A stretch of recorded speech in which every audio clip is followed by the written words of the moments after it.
Elkhart police are zeroing in on a suspect involved in a hit-and-run accident last night on the city's north side. It happened about 6:30 near the intersection of North Main and Bristol Streets.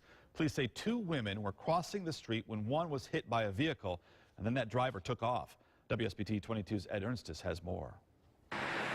Tuesday night, 20-year-old Kayla Sims was hit by a vehicle as she was crossing Bristol Street near Northside Gym with a friend.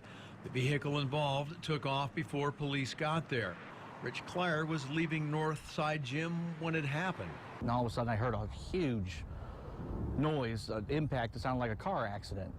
Accompanying it was the most horrific scream of terror. And ran over to Bristol Street there to see what had happened, and there was a girl laying in the middle of the lane.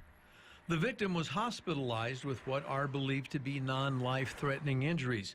Police say driving off makes it worse on the driver. A lot of times it's just an accident and it gets investigated as an accident, but when you leave the scene, then it can become criminal, and there's other things that evolve with that. Rich Clark realizes that he and the police don't yet know why the driver took off, but says he will remember the friend of the victim screaming. That scream, I couldn't get out of my head all night last night because it was just such a horrific thing for the girl.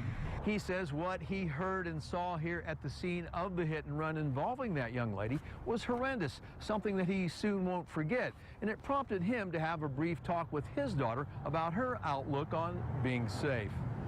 Especially when she might be walking near or crossing busy streets, to be aware. You just really got to use common sense and think. The investigation continues. Ed Ernstis, WSBT 22 News.